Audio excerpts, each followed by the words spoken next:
It's beginning to look a lot like Christmas. What? What? Yeah. Primark sometimes they do funny things. Not great quality, but funny things. The funny thing is that this shirt I bought it 4 years ago and it still works. Has it been washed? I will not answer to that. We are finally there. We are at the end of 2021. And for me, last year is still 2019. Yeah, that was a couple of rough years for everybody. And there was bad stuff happening indeed, but there was also great stuff. And at least for me, a lot of good things happened. One of them was the birth of my second daughter. And the second one was the discovery of this new hobby that I'm in love with it since day one. So today I was not expecting this to happen, but I'm going to make a top 10 games that I played this year. I was not expecting to be able to play 10 games this year, so I was able to make a list of 10 board games, but also I have honor mentions of 4 other games. So in the end, it's kind of a 14 game list that I have here to tell you about today. So the order is made that the first one is my favorite game that I played this year, and the number 10 is not my least favorite. It's a game that I also like, but it's not my favorite one. So this has nothing to do with other lists that I made on my previous videos, where it's the games that I was able to put more often on the table, but more the games that I love the most to play this year. So without further ado, let's just go ahead and talk about the honor mentions. So my honor mention is actually 4 board games that I'm not going to go too much into detail about them. I'm just going to talk briefly about them. And they are Mansions of Madness, Rossio, Lost Ruins of Arnak, and Dinosaur Island. I know these games are great, but it was not fair to put them on my list because of the fact that I only played once each one of these games. Nonetheless, those single time that I played those games, I really liked them. They were really enjoyable, but unfortunately, at least one of them, I was not able to finish it completely because lack of time, and it was stretching, and so I was not able to finish it, which is Mansions of Madness. Mansions of Madness is, if you play the Lord of the Rings Journeys in the Middle Earth, it's similar, but instead of working with the dice, with the cards, you work with the dice. So here you are throwing dice, and those dice are the ones that are deciding what is that you are able to do. If you pass the test or not, it's through the dice. While with Journeys in the Middle Earth, you are doing those tests with the cards. The other one is Dinosaur Island, and Dinosaur Island, I was able to play the game. Not super complicated to learn. The rule book is quite straightforward, but I played it solo, and I felt that the game solo finished before I could achieve something nice. I didn't really have a lot of dinosaurs. My park was really small because I was focusing my energy on creating the dinosaurs and putting them in their area. But when you create the dinosaur, you have your danger meter that goes up, and so you also need to increase your security. And I had to keep up with the security, and by the end, when you play solo, you play against an AI, and when the AI cards, there is a certain number of rounds. When the rounds end, well, you win or lose. And I think that playing with more players might be more interesting. That's why also it's not there on the top 10. The other one is Rossio. Rossio is a game from a designer that I met personally. I already talked about it before, which is Orlando Sa, that is releasing a new game now in January 2022, that is Pessoa, from Fernando Pessoa, so check it out. And Rousseau was one game that I played with my girlfriend. So it has a solo variant also, but I bought it to play with my girlfriend. I also found it super interesting. I love the theme. It's Portugal, it's Lisbon. I love. You are building the Praça de Rossio, so the, how do you call it? The calçada. And so what you have is that you get some cards, and with the cards you'll go and start building those patterns, those stones into the calçada, to the path with the stones. And every turn you check your cards, and if you have a pattern that matches, you get points from it. So that's mostly it. Not super complicated to learn, easy to teach, a very family-friendly game. So totally recommend it. But it's just not in the top 10 because I was not able to play it as I only played it once, so I could not explore all the capacity of the game. And finally, the fourth one from the honor mentions is Lost Ruins of Arnak. I know it's a 2021 game, got a lot of prizes, but I like the game. I played it once, I played it solo, but I felt also that the end was missing some big boss fight, you know, like in the end I find myself just, okay, you have these guardians that you can fight so that you can unlock the locations, but that I found that by the end when you get to the temple, it's just a matter of, okay, I need to collect more resources, so I'm going to place my worker here, and then I'm going to place my worker here, get the resources so that I can unlock extra path for my temple. And by the end I was expecting just something more exciting, and it was not as exciting as I was expecting. Again, love the game, love the components. I have the expansion, so maybe the expansion is bringing something new, and maybe it will go up on my list. That's it for honor mentions. Now we are going to enter to the big deal. We are going to start talking about my top 10. By the way, yesterday I made exactly the same video. And when I placed the videos on my computer, they had no sound. Because this freaking microphone didn't have any more batteries. So I record for 20 minutes and I have no sound. So today I'm doing this for the second time. Anywho, my number 10.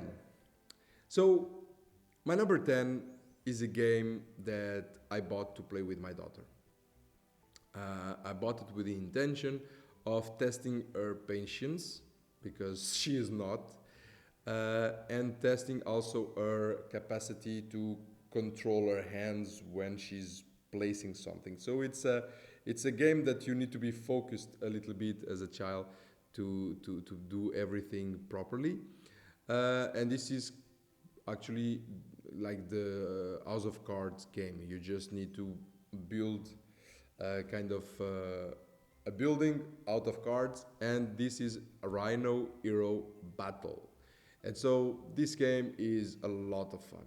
The Rhino Hero, you also have 4 heroes. So you have Rhino, Giraffe, Elephant, and there's a 4th one. And so each player can control one of them. And what happens is that when you build a new floor, you can roll a dice and place your hero going up or going down. And when 2 heroes are on the same floor, then there's a battle happening, and so you roll dice to see which one wins. The one that loses go down in the building. But the most fun is really seeing the building going down, because, well, my daughter gets devastated when she spent all this time building and then suddenly brrr. So this is a really fun game to play with your kids, but also I guess it could be considered as a party game. If you're drunk, it could be really challenging to do that castle. So totally recommend my number 10, Rhino Hero Battle. My number 9, My number 9 was a game offered to me by my girlfriend. It was a game, the first board game that I bought for myself was Catan. That was really the board game that I bought with the intention of playing it with my family because it's 3 or more players, and it was really the game that that I really bought with the intention of playing as a board game. And there was another one that I was thinking about getting, which was Ticket to Ride. And Ticket to Ride was offered this year by my girlfriend, and it's my number 9. In Ticket to Ride, you are building your kind of railway, and not railway, you are building your train, occupying different spaces on the map. You are placing 5 cards on the table, and you are also holding some cards, and you have some kind of other cards that tells you what are the destination that you need to do. So maybe they tell you that you need to go from Portugal to France, and so if you get that path with your train, you get extra points in the end. It's very funny. People play it differently. You have different type of players in this game. I am the type of player that I'm going to try to go for the biggest train. I like to just see all my train occupying the whole board. My girlfriend is about messing my path. Yeah, she's that kind of player. She's that player that has fun on destroying the joy of others. Nonetheless, it's a perfect game for someone that never played board games. It's super easy to teach. I think the rule book has, 1 page. Super easy to teach. I played a lot with it with my daughter, but I played the Ticket to Ride tickets. She also Ticket to Ride kids. She also loves it, and she understands the mechanic, which is really cool considering that she is 3 years. My number 8. It's a 2-player game that, again, I bought to play with my girlfriend. I thought that this game could be the one to play with my girlfriend because of the theme. Rocio as a theme of Portugal and Lisbon, so that is something that attracts my girlfriend. But this one has a World War II theme, which is also a subject that me and my girlfriend like to explore. And this promises you that you can play the game under 20 minutes, which didn't really happen for us on the 3 games that we played, but the last one indeed lasted around 22 minutes. And this game is BLITZKRIEG. BLITZKRIEG, I think I'm pronouncing it correctly. In BLITZKRIEG, it's an area control game, so you have different areas which they call theaters, and in each theater you have 3 campaigns. And so you start by placing your units on these different campaigns, and by filling your campaign, you will end by filling your theater, and in the end it's just a matter of seeing who has more victory points. So it's quite fun because a lot of the units have different powers, but also you have special I think it's called special weapons, which you get by grabbing them randomly from the bag, and it gives you like a special power. I had one that was the spy, where I could copy the last movement that my opponent did. You might find a little bit challenging in the beginning the different iconography of all the units, but with the panel that protects your units from your opponent, you also get in that panel a player aid, and after playing 2 games you kind of recognize those units and their characteristics quite fast. So there is not a big learning curve. So you are fine in that. There is a solo mode, and the solo mode I didn't really like, because you are playing against the AI, and all the verification that you need to do when you play the AI, it's just too much work. For me, it's too much work, because my turn, I played quite fast, but then you throw the dice and you need to see, okay, this dice had this result, So you go and need to check on the rule book. Okay, when this happens, if this and that, and then and this. It's just too much work, and you don't want to play a game to have too much work. At least not. It's not the kind of game that I enjoy, and so I don't really recommend it for the solo mode. But two-player game, excellent. So my number 8, Blitzkrieg. My number 7. It's a game with a theme that I love. It's based on a movie that I watch every single year in October. This has a theme of traveling through time. So you probably already know that I'm talking about Back to the Future Dice Through Time. I know this game doesn't have excellent reviews, but I just really like the game. It's probably the game that I put on the table the most times during the year. It's so easy to learn, so easy to teach, and you can play it solo. It says that it's a 2 to 4 players, but you can actually control 2 years and play it solo, which is what I did. So I find that it was quite fine, and I played several games of it. So basically, what you're doing in this game is that you have the 4 years that happen on the movie, which is 1885, I think, 1955, 1985, and 2015. So you have those 4 years on the board, and then you have 4 DeLoreans that you place in each of those years, and then basically the game is a pick and delivery game. So you draft some event cards that you place on the board in the location that you need to place them, and then the goal is to travel to those cards and do the tasks that they request. And basically the task is just you have some kind of icon on those events. You need to throw the dice. If you have a dice that matches that icon, then you solve the event and you collect an item.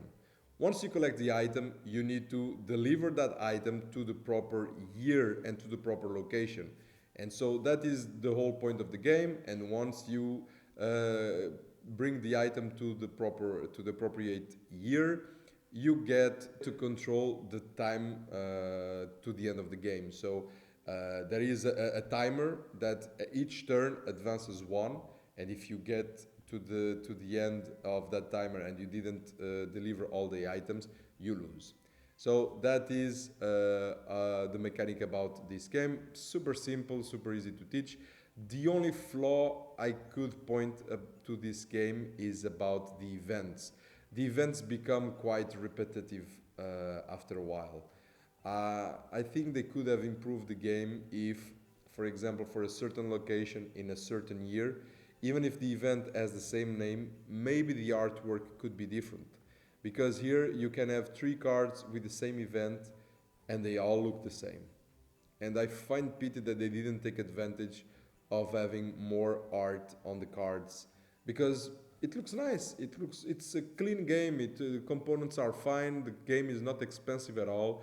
So it works, and you can, if you have kids, they will have a lot of fun with it. So my number 7, Back to the Future, Dice Through Time. My number 6 is a game that I bought in damaged, not in second hand. I bought from the store, but it wasn't damaged. And it was damaged just in the corner of the box. But if I knew now how much I would like that game, I would have bought it new. It's a very inexpensive game. I paid 30 euros for this game, but the content that it brings, it's completely worth. This game has a horror thematic, and it's about the horror bad guys from the 40s, like Dracula, Frankenstein, the Creature of Black Lagoon, and this is Horrified. Horrified, it's a pick and delivery game. I think it was the 3rd game that I bought for my collection. Yeah. First one, I mean, besides Catan and Solenia that I have since a long time ago, but since I started the hobby, it was Yeah, it was Lord of the Rings, then Ticket to Ride, and then I bought Horrified. It was my third game, and basically the game is you have the different monsters. You need to select two or more monsters in the beginning of the game. They recommend to start with Dracula and the Creature of Black Lagoon. And the way it works is you have kind of mini missions so that you are able to get to the monster. And once you get to that point, you can fight the monster and kill it. So for example, for Dracula, you have the coffins of Dracula placed in different locations of the map. And you need to go to those locations and have the specific resources to destroy those coffins. Once you destroy those 4 coffins, then you can unlock the capacity to kill Dracula, and also you need those resources to kill Dracula. For the Creature of Black Lagoon, you need to travel by boat, and once you get to the final destination, you can again fight the Creature of Black Lagoon and kill it. Once you kill all the monsters, the game is over and you won. That seems easy, and most of the games that I did, I played it solo. My first game that I lost, it's when I played it 2-player game, and that is more difficult actually. And you get also villagers that appear in the town, so you'll have to draft some cards every turn, and when you draft a card, you might have indication to place a certain villager somewhere on the board. And the goal is that you need to bring that villager to his safe house.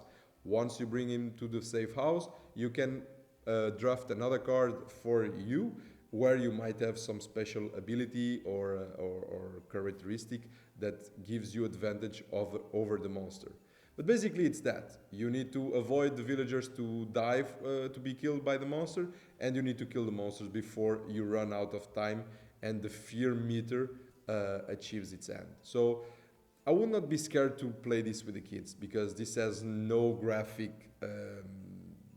blood or anything. There's nothing like that. It's very kid friendly and you can have a lot of fun, and I completely recommend to use mellow dice as a background music, because the playlist, that specific playlist for that specific game of mellow dice, it's great, because it's taking all these 40s, 50s movies of these horror movies, this music from these horror movies, and you just get super immersed into the game. So I totally recommend.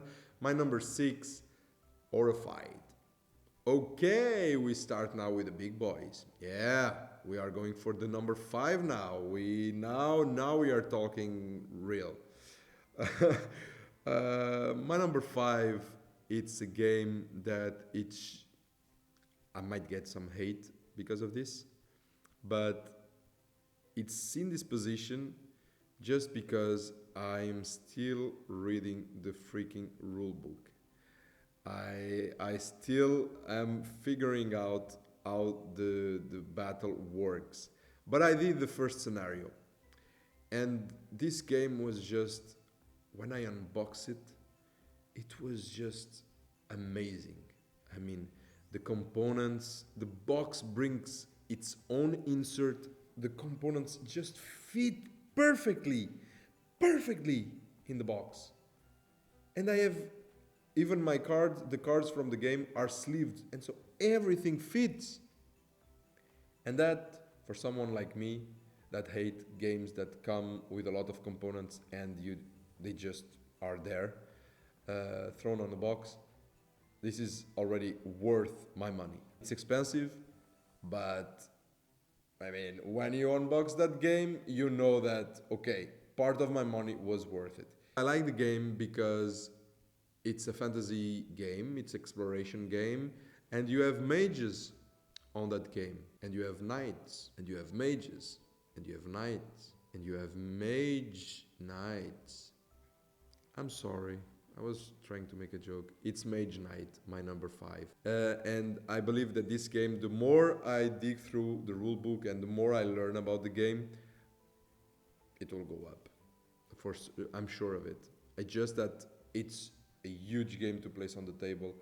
It has a lot of components. There's a lot of placing going on, and sometimes you are just like, I just want to play something fast. And That's why I just don't put Mage Knight more often on the table. But I will. I will, because that game and the art of the cards, I just love them. I love the art of the cards. I just find that it's such a pretty game, and it comes with miniatures, and so it's great. Nonetheless, I have two, not problems, but some two things that I might be missing. My first thing is I would like to have more miniatures, because I find that the bad guys are not well represented on these round chips, you know. Like I would have preferred to have like something like in Journeys in the Middle Earth, that you really see the bad guy and you are fighting against something, because here you have your miniature of your Mage Knight fighting against a chip. So yeah, kind of like I'm missing some miniatures in that game. The second thing, it's about the battle system. I probably didn't understand it right, and you might correct me in the comments if it's the case, but I understood that when I'm fighting some bad guy and I go through all my cards, and by the end the guy has like 2 health points, so I just needed an extra card to just destroy the guy. Once my turn finished, and then we restart a new turn, well, guess what? That guy has his health completely regenerated, and I need to start over. And I miss the counterattack action. You know, I miss some counterattack capacity, so that when he attacks me, I can maybe defend and counterattack him and maybe kill him like that. And so, again, I still going through the rule book. I still need to play more of the game, but that's what I understood how the mechanic work. Nonetheless, I love it. It looks super pretty in my shelf, and yeah, I know that board games are not just to look pretty, but it is just such a clean design and so beautiful art. So I fell in love with the game just by looking at it without playing it. So this is my number 5, my recommendation, Mage Knight. Really, really enjoyed it, really loved it. My number 4 is the little brother of a huge game, I think bigger than Mage Knight. And this little brother kind of takes your hand and guides you scenario after scenario to explain how you can play the bigger brother. So you guys might know already what I'm talking about. And my number 4 is Gloomhaven, Jaws of the Lion. That game. So nice. I wanted to buy Gloomhaven. I wanted to go my eyes shut and just jump in. But then I start reading. The box is, I can fit my daughter inside, both of them, I guess. And I know that with a box like that, until I have a proper infrastructure to keep my games, you guys need to follow me on Instagram, because I need you guys to convince my girlfriend to please let me buy a new shelf for my board games. She doesn't let me. I need one, because I need to buy more. And my pile is growing and growing. At some point, it looks like a Jenga tower and it will fall. Anywho, Gloomhaven Jaws of the Lion, it's basically teaching you how, by the end of the game, they promise you that you'll be able to play Gloomhaven your eyes shut. So it really, each scenario, it's teaching you something specific. I only played 4 scenarios, and so each one of them, it's adding new things for you to slowly learn and understand all the mechanics. So I really appreciate that. I find that it's really nice, because yeah, after I finish Jaws of the Lion, I'm going to get Gloomhaven, because I will be less scared and less overwhelmed by the game. It's this Jaws of the Lion is way cheaper. It's around 40 euros. You might get it for 35 if it's on sale. Second hand, you can even get it for cheap, and it's a small box. And so you'll be if you play solo, which is what I do, you'll be controlling 2 heroes, and basically there is no board. your board is a book. So each scenario is 2 pages of the book, and you might have to add a third book to create a bigger scenario. And so basically you are just like advancing, fighting the bad guys, and learning about the mechanics. I really like the fact that it's a book because, well, you just have you don't need to be building with the components and so on. You just turn the page and you have a new scenario. Nonetheless, it kind of frustrates me when a game has so many components and they don't fit. I literally have like 1 centimeter that doesn't get covered by the top of the box. And that kind of creates some, instability in my nervous system. I kind of get nervous when I see that box like that and pissed off, because in order to relax and calm myself down, I'll probably have to buy an insert. So please make your box able to hold all your components, and that it doesn't like you need to, no, please. And I'm talking to you, Dinosaur World. I'm talking to you too, because what the hell, the box was almost exploding. Nonetheless, Jaws of the Lion was really cool. Again, I have the app Foreteller that you can buy for Gloomhaven Jaws of the Lion. Basically, it's someone reading all the text that you have on the beginning of the mission, and by the end of the mission, there is an actor in reading that part, and it has like background music and sound. So it's really cool. And the game is very immersive. So for now, I played 4 of the scenarios and really enjoy. So this is my number 4, Gloomhaven, Jaws of the Lion. We came to the top 3, guys. We came to the top 3.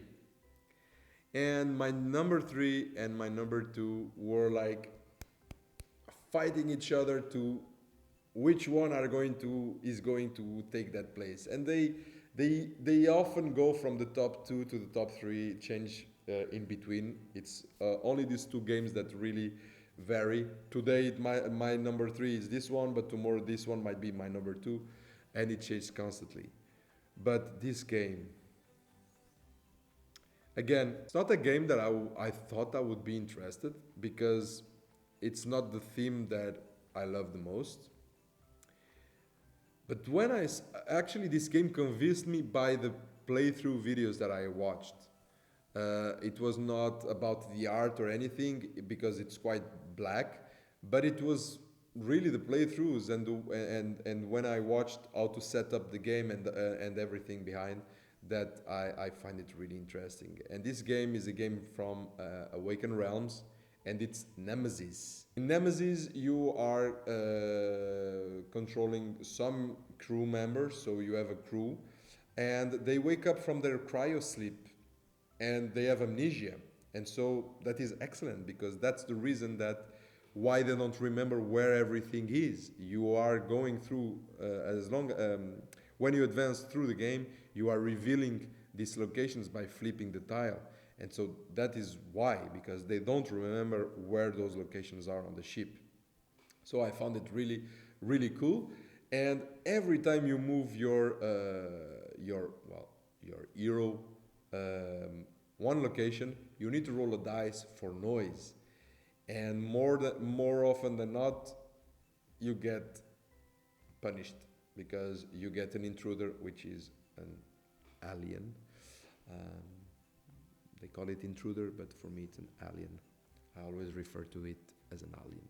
And you get an alien in your location, you might have to fight it. And my second game, I was unlucky enough that after 20 minutes, I got the queen!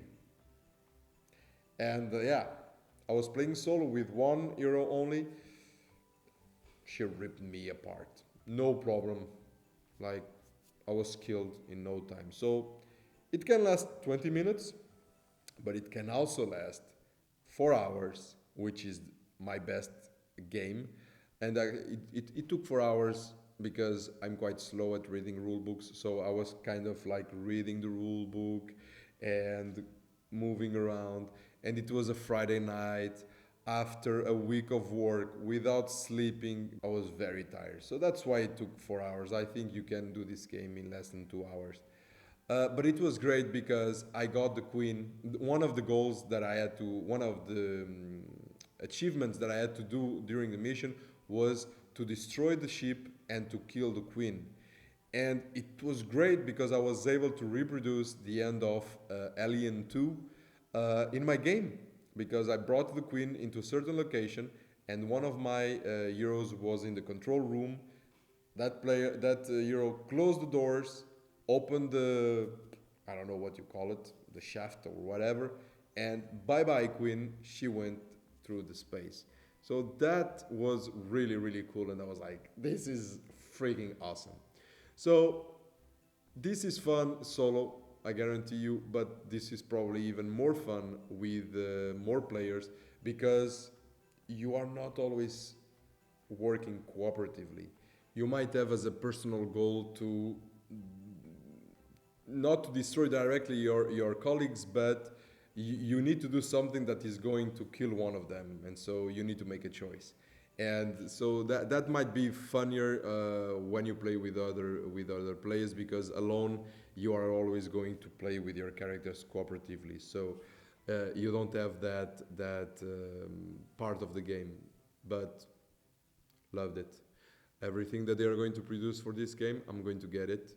So love the game, really, really cool. That's the first game that I considered painting, so I'll see. But yeah, the miniatures are gorgeous. I mean, everything is awesome in that game.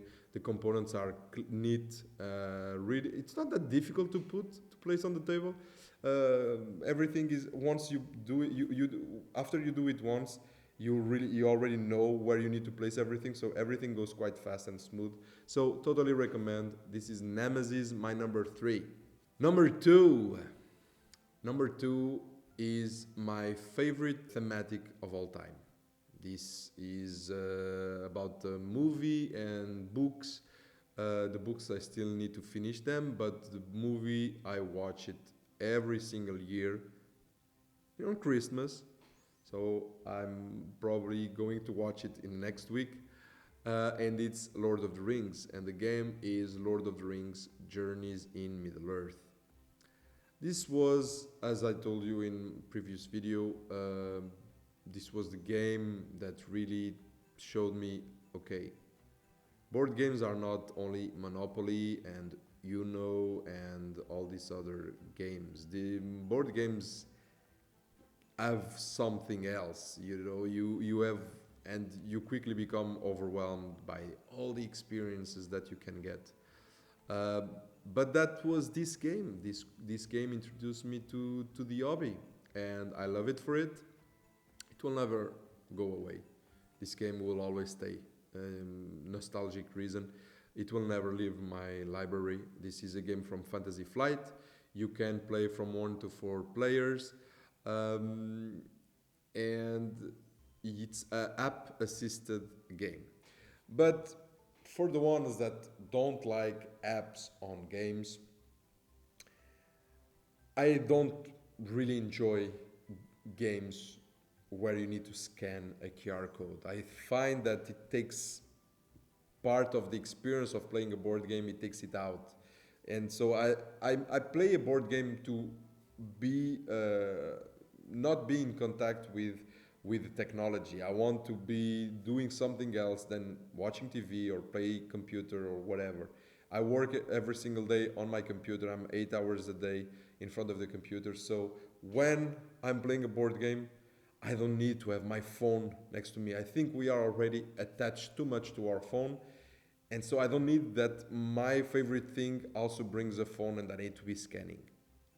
Nonetheless, in this case, the app is for me absolutely needed because the app is kind of the dungeon master. The app is telling you where you need to place the tiles.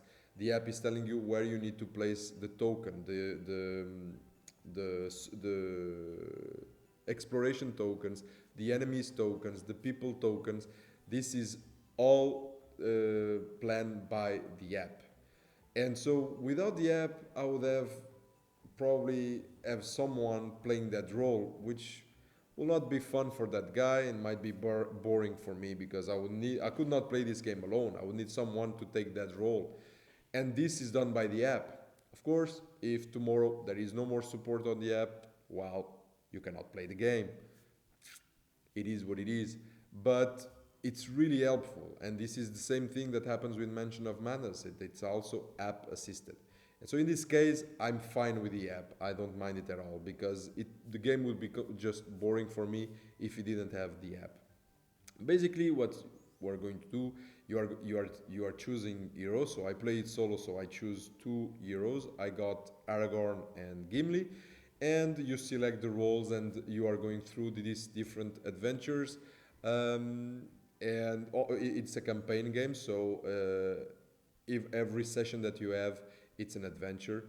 And last week, I lost my first adventure because we literally got a troll with a health of 23, which was impossible to win, and Gimli died. So I lost the adventure, but it's not because you lost the adventure that you cannot continue. No, you are not going to repeat that adventure.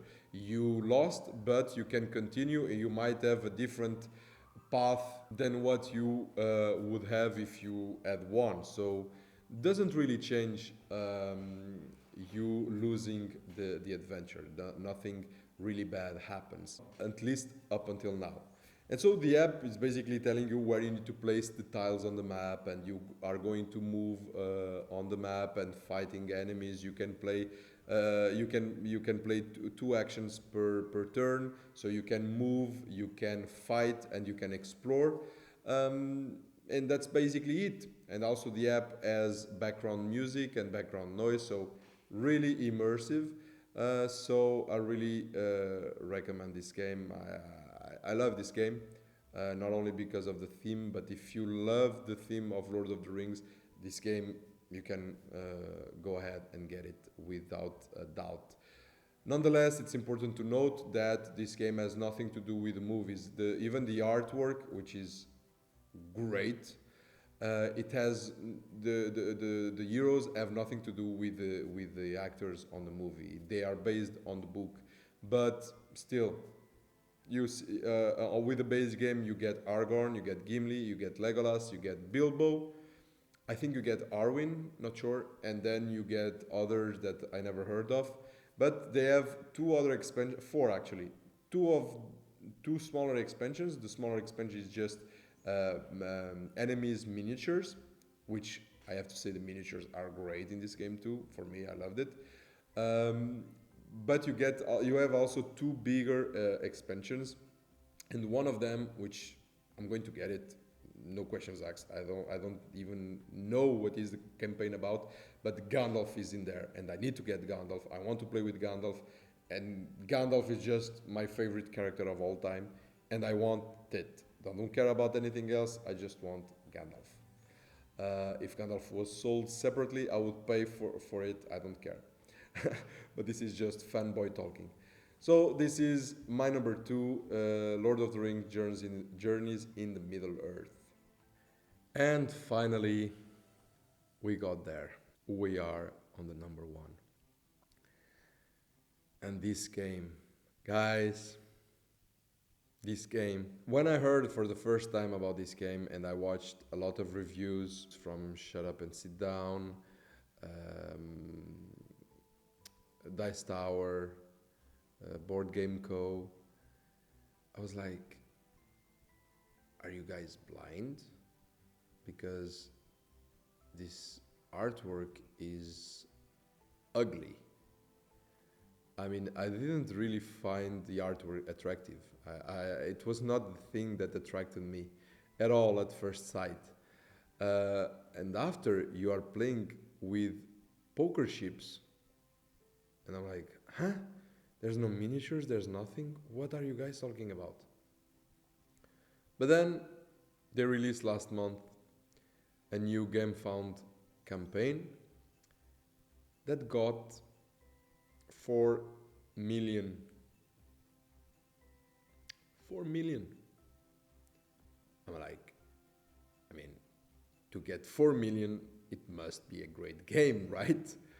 I mean, it's freaking 4 million that they got. So I was like, I'm not going to wait for the game for the expansion to come out. I'm going to get this game. So I went to the Ship Theory site and I got too many bones. Opening that box was, I don't know, such an experience. The components are just beautiful. Everything is in plastic. You can even play this game outside in the rain, which I will never do because it's stupid. But you can. You don't need to sleeve your cards. They are in plastic already. And just everything was just so pretty. And then I start playing. And this game is freaking hard, but so exciting. And you select, you choose 1 or 2 gear locks if you're playing alone. I would recommend to go with 2 gear locks, but the first game you should just go with 1, with the easiest of the bosses, because each gear lock has his own rules and has his own powers. So you might be overwhelmed if you go ahead with 2 gear locks. So I advise you to just go with 1. The game actually recommends patches. So take patches and take the boss that is Nom. It's a troll. And those are, I think that is the easiest scenario. But I thought that this game has no minis. Makes no sense. But I think the fact that heroes are also not minis and they are actually these poker ships makes me forget about the minis, because this is not a game about minis. This is a game about poker chips with pictures of bad guys on top of it. Basically what you are doing is that you are going on an adventure with your gear lock. You will have encounters, and those encounters, it might be a fight encounter or not, and you are going to go day by day. You need to advance the days, and you day by day until you get to the big boss. On that path, you might encounter with enemies which you'll have to fight, and some of them are freaking hard, because the enemies not only have the capacity to, well, attack you, but they also have their own abilities and powers. Some of them are poisonous. Some of them might attack you and remove you 1 health, but then they poison you twice, which makes that the next round you are losing health without them attacking you because you are poisoned. And so these powers of these bad guys, the baddies, they call it the baddies, are really sometimes the struggle. And really you really need to, when you have all the chips on your battle map, there is this aspect of strategy. You need to think, okay, should I maybe place my gear lock here and kill this one first, because otherwise this one might poison me. And so there is a certain strategic level on the battles, which I really liked it.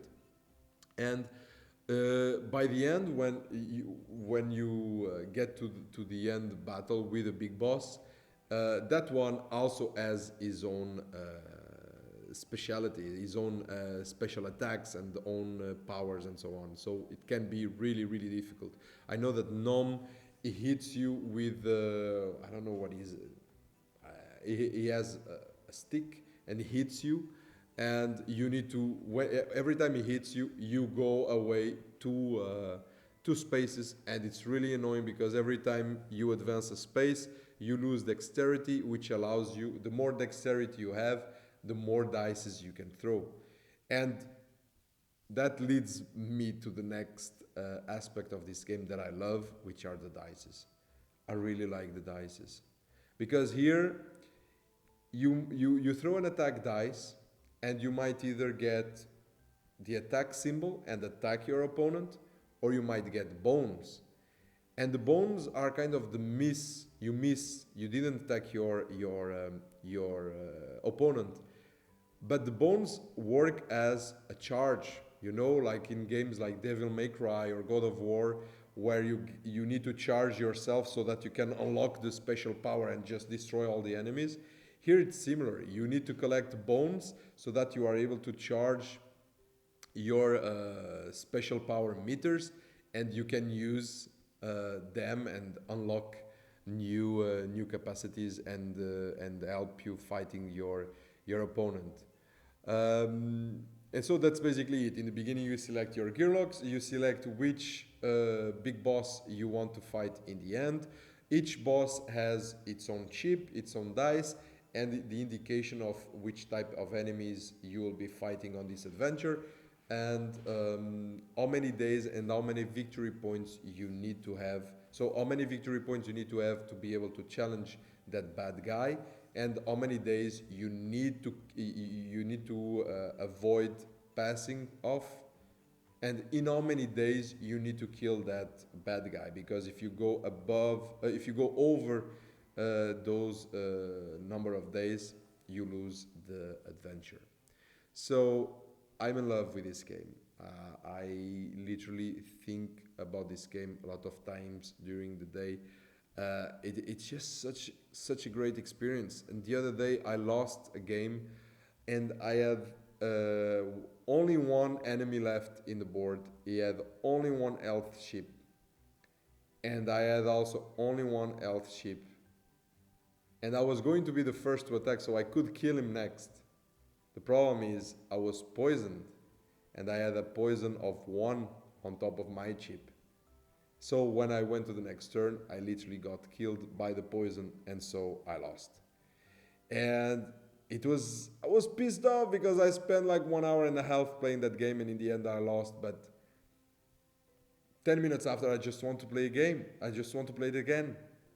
And yeah, it just great experience. It was my surprise of 2021. I didn't expect at all to like this game.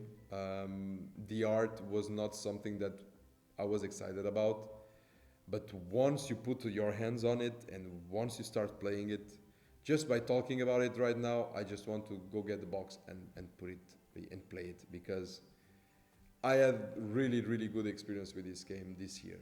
So that's it. That was my number 1. Too many bones. So that's it, guys. This was my top 10/14 games that I like the most to play in 2021. I hope you guys enjoyed it. I'll be probably, until the end of the year, maybe I'll be able to post another video about another subject. It's another list. I love doing lists, so you'll get that. But yeah, I hope you guys enjoyed. And let me know in the comments what is your top 10 list of games that you love the most playing this year that you discovered. And don't forget to follow me on Instagram. Don't forget to follow me here on YouTube. And you can also follow me on TikTok for something more funny. So I hope you enjoyed. I wish you happy holidays, Merry Christmas, that you are able to spend with your closed ones, and enjoy a bit of family in these annoying times that we are now. And hopefully everybody in your family is in good health and that it keeps that way. So that's it, guys. I hope to see you again soon. Have a nice one, and see you next time.